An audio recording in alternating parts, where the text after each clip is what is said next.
Olá! Há 25 anos, no dia 5 de outubro de 1988, o então presidente da Assembleia Nacional Constituinte, Ulisses Guimarães, promulgava a Constituição Brasileira, encerrando assim o ciclo do regime militar, que teve início em 1964. No programa de hoje, vamos mostrar um pouco da história do Brasil durante o período que antecedeu a Assembleia Nacional Constituinte, dos movimentos que levaram ao fim da ditadura até a promulgação da Constituição de 88. Vamos falar da criação do Superior Tribunal de Justiça e ainda uma entrevista com a ministra da STJ, Eliana Calmon. Ela conta os avanços da Constituição Cidadã. Tudo isso você confere agora no STJ Cidadão.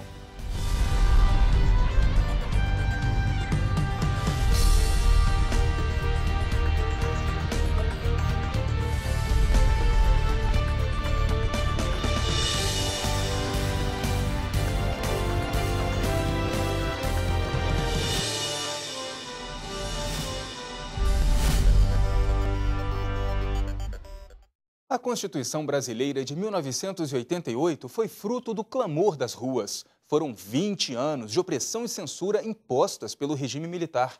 Você vai conhecer agora um pouco da história do Brasil, na reportagem de Ana Carla Mourão. De 10 anos encarcerados, nós ansiamos por liberdade, mas antes de tudo, ansiamos pela libertação do nosso povo, da fome e da opressão. Essas grades estiveram em parte da vida dele, as dores também. Eu sofri todas as torturas que estavam no gibi, ou no pacote. Pancadaria, choque elétrico, pau de arara, e afogamento, e muita tortura psicológica também. O porquê de todo esse sofrimento ainda marca a história do país, que assim como Gilney, demorou a conhecer a liberdade. Em 1964, a notícia no Brasil era esta: militares tomam o poder. E em 1967, nova manchete: promulgada a 6ª Constituição do país. O espaço democrático foi cercado.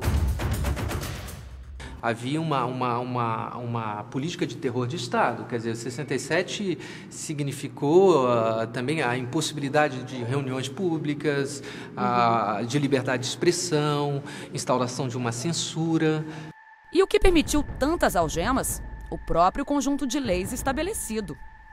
Pois é, há um debate sobre até mesmo se a gente pode chamá-la de Constituição, já que ela não foi resultado de uma Assembleia Constituinte, né? Ela foi instituída de cima para baixo, por um Estado... Ela foi obrigatória? Ela foi imposta, ela foi obrigatória.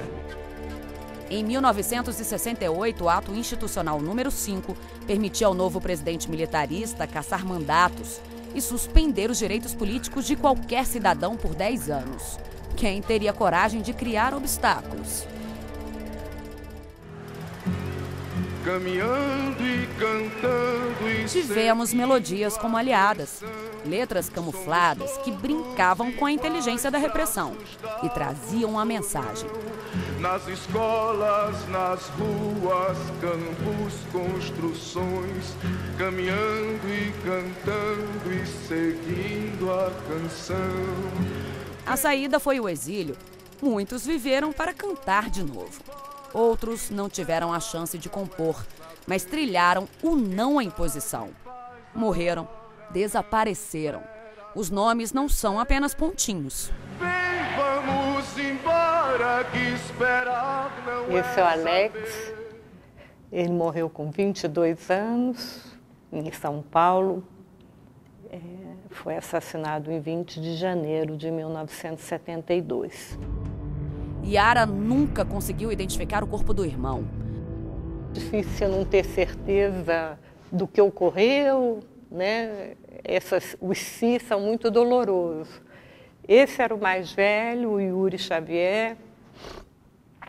Era uma pessoa assim, que gostava muito de ler, de escrever. Ele deixou vários textos de análise, né, da etapa que nós estávamos em luta contra o regime militar. Ele morre com 23 anos, em junho de 72, praticamente 6 meses depois do irmão. nós conseguimos extrair o DNA e comprovamos, então, que aquela ossada que nós retiramos de Perus era ele. Uma cadeira vazia na foto, um lugar que continua desocupado. O companheiro na época, Arnaldo Cardoso Rocha. Quando ele foi assassinado, fazia poucos dias que nós tínhamos confirmado que eu estava grávida. Então ele não conhece o filho, né, que nasce em setembro de 73. E o filho não conheceu o pai só por foto? Só por foto. E o que seu filho fala? Meu filho, ele faleceu em 94, num acidente de carro. Passado dolorido, assim como muitas faces nesta exposição sobre a ditadura, a arte retoma o retrato da saudade. São almas vivas para quem ficou órfã, para quem não comemorou o casamento, para quem enxerga a qualquer sombra uma pessoa amada. O que mais me impressiona é que são mortos que continuam vivos. Eles continuam presentes, mas no sentido de fantasmar o nosso regime democrático. Eu acho que o nosso regime democrático ele será efetivamente um regime democrático no momento que ele reconhecer também o direito à memória, o direito à história e o direito dessas famílias de enterrarem. Historicamente, a ditadura no Brasil aconteceu de 1964 a 1985, ou seja, apenas 3 anos antes da promulgação da Constituição de 88. Agora, José, como é que é essa relação? Porque 3 anos antes, né, muito próximo, como que foi essa influência da ditadura diretamente na Constituição? Ele foi um processo negociado, quer dizer, os militares não saíram de uma hora para outra, eles prepararam o terreno para abandonar o poder. E a Constituição, de alguma forma, garantiu também um pacto político que foi feito para que o Brasil retomasse a normalidade. Quem tanto estudou a história deste país enxerga a Constituição de 88 como uma observação menos inocente no que diz respeito à palavra democracia. Se acredita que os militares, com a lei de 1979, vieram se proteger juridicamente das tentativas depois de responsabilizados pelos crimes cometidos durante a ditadura, a Constituição de 88 garantiu isso. 85 é o último, a gente toma como marco, porque é o momento que toma posse o primeiro presidente civil. O próprio Ulisses Guimarães, presidente da Assembleia Nacional Constituinte, admitiu: não é a Constituição perfeita. Se fosse perfeita, seria reformável. A Assembleia Constituinte reuniu parlamentares para que a redação fosse elaborada com um conteúdo que o país nem imaginava possuir: 120 emendas populares. Temos ódio à ditadura, ódio e nojo.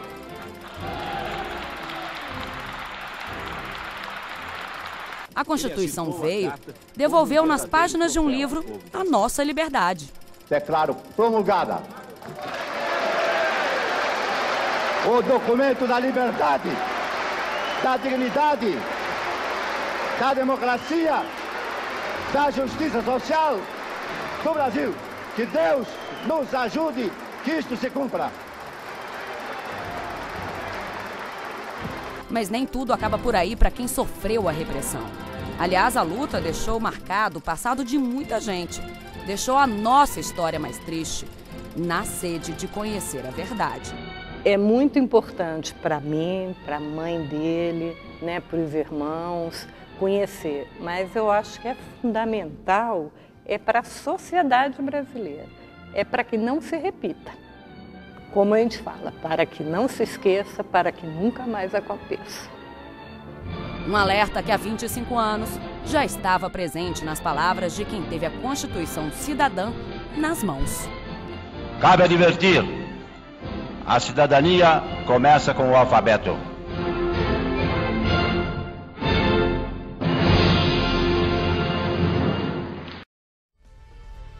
E no próximo bloco, a criação do Superior Tribunal de Justiça e a Constituição Brasileira. Até já!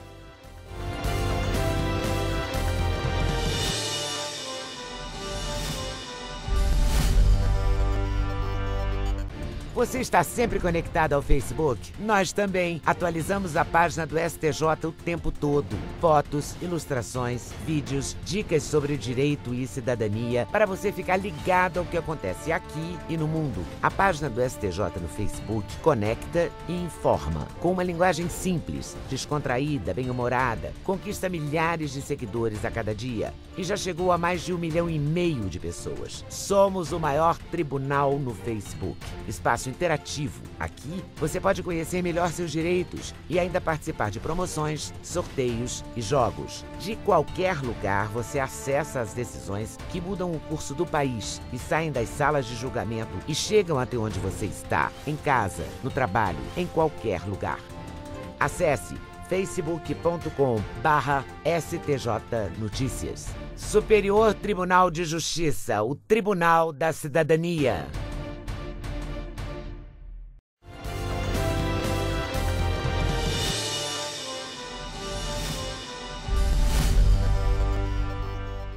O Superior Tribunal de Justiça também está completando 25 anos. O STJ foi criado para dar mais agilidade e eficiência ao judiciário brasileiro e está diretamente ligado à Constituição de 1988. É o que você confere na reportagem de Larissa Trevisan.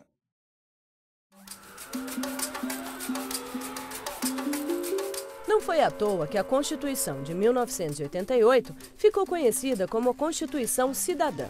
Ela assegurou ao povo brasileiro o exercício dos direitos sociais e individuais, a liberdade, a segurança, o bem-estar, o desenvolvimento, a igualdade e a justiça. Talvez, utilizando um discurso de Ulisses Guimarães no dia da promulgação da Carta, em 5 de outubro de 88, talvez nós pudéssemos dizer que ela é o estatuto da democracia, da liberdade e da cidadania. A Constituição de 88 significou o reencontro do Brasil com o processo democrático e assegurou mais voz ao cidadão. Das mais de 61 emendas apresentadas na Constituinte, 122 eram fruto de iniciativa popular e algumas tiveram mais de 1 milhão de assinaturas. A democracia vai deixando de ser algo meramente retórico, meramente formal e passa a ter mais substância. Uma democracia que, sem deixar de ser representativa, também vai se preocupar em ser mais participativa, dando mais voz aos cidadãos. Isso está muito presente no processo de elaboração da Carta de 88. Nunca na história do Brasil tantas pessoas participaram, tantos grupos sociais, tantos indivíduos isoladamente participaram da elaboração da Carta, mandando as mais diversas sugestões. É esse o espírito que norteia a Constituição de 88. E foi uma dessas emendas que mudou a estrutura da justiça brasileira. Ao mesmo tempo, a Carta se preocupa em reorientar a formatação do Estado brasileiro. Vai dar, por exemplo, ao Poder Legislativo novos poderes, novas atribuições, alargando o seu campo de atuação, o que é muito bom para a democracia, e vai também reformatar ou reorientar a própria composição e a estruturação do Poder Judiciário. É nesse sentido que se cria o Superior Tribunal de Justiça. Quem participou desse processo conta que não foi fácil. A Constituinte foi dirigida por um homem de bem e trabalhador e que levou aquilo a bom termo, que foi Bernardo Cabral. Era muito difícil atender a todas as pessoas, as muitas emendas que haviam, né, e que tumultuavam a Constituinte. Só emendas nossas do tribunal, nós tínhamos 90, do Tribunal Federal de Recursos. Tinha uma turma do Tribunal de Ministros Trabalhadores que eles iam lá e ficavam de plantão para entregar aquelas emendas que tinham que ser emendas assinadas por parlamentares, né? E nós conseguimos aprovar 90% das emendas, que não eram emendas egoísticas, eram para aperfeiçoamento daquele novo tribunal que ia substituir um dos melhores tribunais que nós já tivemos, que era o Tribunal Federal de Recursos. Minha preocupação era só a área de direito público, porque eu sempre considerei que se aquele tribunal não vencesse, não ganhasse fóruns de um grande tribunal, que não era um tribunal de cassação nem de passagem, era um tribunal da lei, ele ia cuidar da lei federal, enquanto o Supremo cuidava da Constituição. Aquele tribunal precisava ter realmente uma área de direito privado das melhores, e isso aconteceu. Porque é a necessidade do direito privado, que tem muito de público também, era o cidadão, precisava de ajuda. E isso é aquele tribunal começou e está se desenvolvendo muito bem.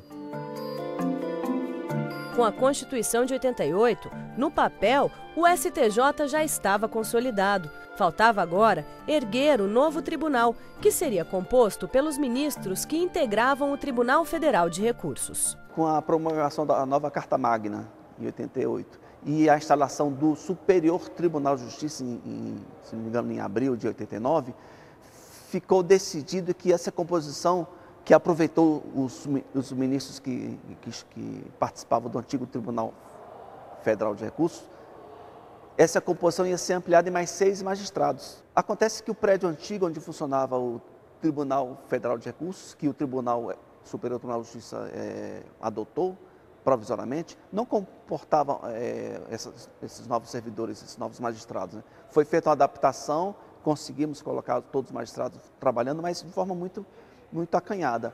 Em abril de 89, os magistrados tomaram posse no STJ. O presidente do antigo Tribunal Federal de Recursos, Evandro Gueiros Leite, continuou o mandato à frente do STJ. Então tudo era difícil, mas com os estaduais, nós dividimos os encargos. Mas você não queira saber o que foi de caminhões levando processos para esses tribunais todos. Pode saber a quantidade de processos que nós distribuímos para esses regionais e o que ainda nos sobrou. E uma das primeiras providências foi pensar em uma sede que pudesse abrigar a todos. De modo que eu consegui 80 mil metros quadrados naquela região. E abri caminho para todo mundo lá. Então, o que é que eu cheguei a botar a pedra fundamental. Então, criada uma comissão de obras, o presidente era Washington Bolívar de Brito, e ele, então, conseguiu transformar o Superior Tribunal de Justiça numa verdadeira universidade. A nova sede foi concebida pelo arquiteto Oscar Niemeyer, majestoso, faraônico e até surreal. Essas foram apenas algumas das características atribuídas ao projeto. Esse salão onde nós estamos, salão de recepções, tem um vão de 64 metros, que é uma coisa assim gigantesca, né? Sem junta de dilatação. Isso aqui é como se fosse um tabuleiro apoiado em meia dúzia de colunas. Então não tem uma junta de dilatação. O prédio dilata e contrai em cima dessas colunas e perfeito, tá? É uma coisa que funciona perfeitamente bem. Mas para entender essa história é preciso voltar um pouquinho no tempo. Até a criação e a implementação do Superior Tribunal de Justiça, quem recebia os processos que hoje são julgados aqui era o Tribunal Federal de Recursos, que foi criado em 1947 e sediado no Rio de Janeiro. A corte funcionava como uma segunda instância da Justiça Federal e foram os próprios magistrados do TFR que, em 1976, enviaram ao Congresso uma minuta de lei para a instituição do STJ, que seria a última instância das leis infraconstitucionais. A criação de um novo tribunal desafogaria o Supremo Tribunal Federal e o deixaria com a prerrogativa exclusiva de controlar a constitucionalidade. Funciona mesmo, perfeitamente bem. São 33 ministros, cerca de 5.000 funcionários, entre concursados, estagiários e terceirizados. Em 25 anos de existência, o STJ já julgou mais de 4 milhões de processos e tem contribuído cada dia mais para o fortalecimento da cidadania. E a seguir, uma entrevista com a ministra Eliana Calmon. Não saia daí.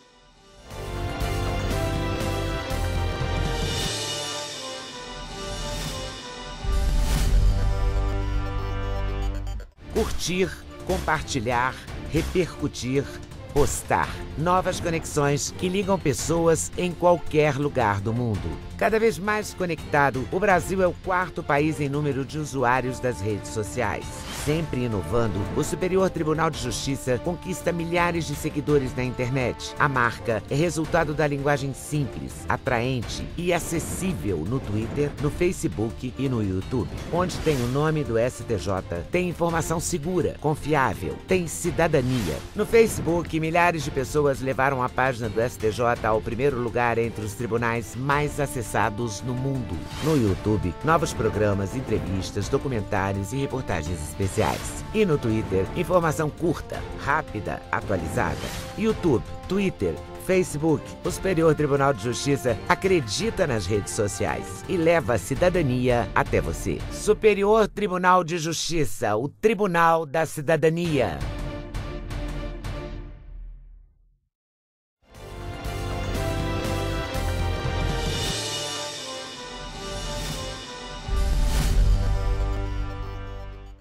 E a nossa entrevistada de hoje é a ministra Eliana Calmon. Ela conversou com a jornalista Mariângela Herédia e falou sobre os avanços da Constituição Cidadã, da reforma do Judiciário e da importância do STJ, entre outros assuntos. Confira. Estamos aqui com a ministra Eliana Calmon para falar sobre os 25 anos da Constituição. Obrigada pela presença. Ministra, quais são os avanços que a senhora destacaria nesse processo? O que mudou? Tudo. A Constituição, ela criou um novo Brasil. Na realidade, nós levamos muito tempo sem fazer a revisão crítica do nosso direito. E a Constituição de 88, ela veio até muito atrasada, porque os países desenvolvidos, desde a década de 50, já começaram a estabelecer os novos parâmetros depois da Segunda Guerra Mundial. E o Brasil, por uma série de circunstâncias, inclusive a Revolução de 64, ele se atrasou muito. E só em 88, quando o mundo já estava praticamente para atravessar uma nova era, que foi exatamente no ano seguinte, em 89, com a queda do Muro de Berlim, é que veio a Constituição de 88, trazendo aqueles conceitos, a modernidade, os direitos de terceira geração, a questão da inclusão social, tudo isso veio com a Constituição de 88. Então, na parte jurídica brasileira, foi uma coisa fantástica, porque praticamente o direito administrativo e o direito constitucional foi redesenhado em 88. E a senhora acha que isso aproximou mais o cidadão da justiça? Antes da Constituição, se ia à justiça porque se tinha um conflito de interesse. Uma briga de vizinhos, briga de marido e mulher, um contrato não obedecido. Mas a partir de 88, os cidadãos estão indo à justiça para fazer valer os seus direitos em face da Constituição. As políticas públicas não cumpridas pelos governos, estas podem ser reclamadas ao Poder Judiciário. E as políticas públicas que estão sendo cumpridas de forma deficitária também podem ser objeto de questionamento na área do Poder Judiciário. Então, tudo isso levou os cidadãos à justiça. Ministro, o STJ é fruto da Constituição. O que mudou no Judiciário a partir da criação do STJ? Em razão desse novo modelo, foi necessário criar um tribunal, porque o Supremo Tribunal Federal não tinha condições de atender à demanda que se esperava, né? De forma que foi criado o Superior Tribunal de Justiça para decidir todas as questões que fossem infraconstitucionais, só colocando no Supremo Tribunal as questões onde se discutia diretamente aspectos constitucionais. Então, o Supremo Tribunal Federal ficou como um tribunal político para ser o guardião da Constituição e todos os questionamentos em nível infraconstitucional ficaram com o Superior Tribunal de Justiça. Isso levou a nós chamarmos o STJ de Tribunal da Cidadania, em comparação com a Constituição Cidadã. Ministra, a reforma do Judiciário trouxe como novidades a criação do CNJ e da Infam. o CNJ cuidando mais da questão da gestão e a Infam da formação dos magistrados. Por coincidência, a senhora foi a primeira Corregedora Nacional de Justiça e atualmente é a diretora-geral da Infam. Como esses dois órgãos podem ajudar a melhorar o judiciário? Esse é o caminho, sem dúvida alguma.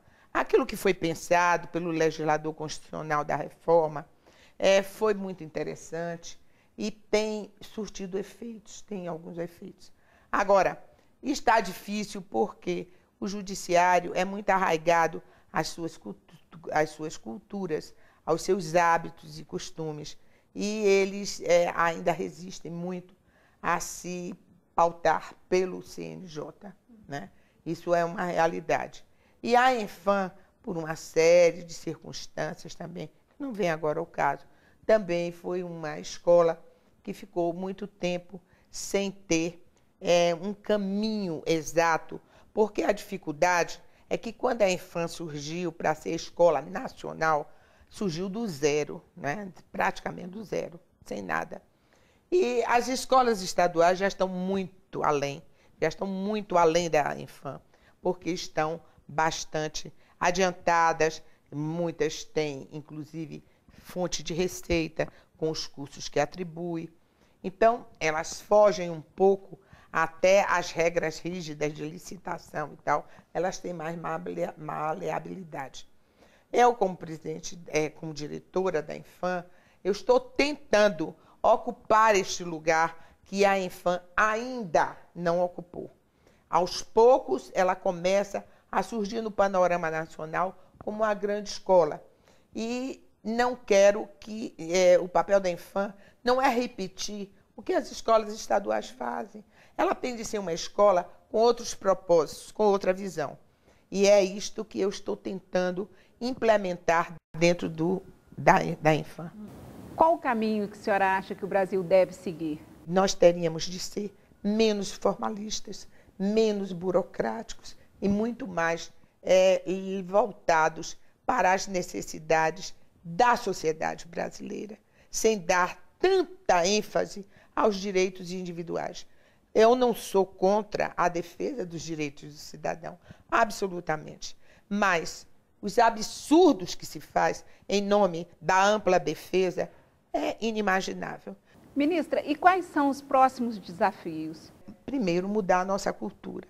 Nós ainda temos uma cultura muito ligada a um país de tupiniquim, depois de 25 anos, né? Então, nós precisamos rapidamente nos imbuir de mudar a nossa cultura. Dizer o seguinte, este é um país grande, é um país que o mundo inteiro ambiciona por causa do grande mercado consumidor, riquezas minerais. Esse país é um país grande, sabe? É uma coisa fantástica quando a gente percorre o Brasil e que vê a pujança da nossa natureza, das nossas riquezas naturais. É uma coisa que nos encanta, o país. Agora, nós precisamos ter cabeça grande e partirmos para não assacarmos os cofres públicos, porque esse é o grande problema. Ministra, muito obrigada pela entrevista. Nada. E a gente fica por aqui. Você tem alguma sugestão de reportagem, crítica ou elogio? Não perca tempo. Mande um e-mail para stj.stj.jus.br. Para assistir ao programa pela internet, é só acessar o site do tribunal. O endereço é este aqui, que aparece na tela. Obrigado pela audiência e até a semana que vem. Tchau, tchau.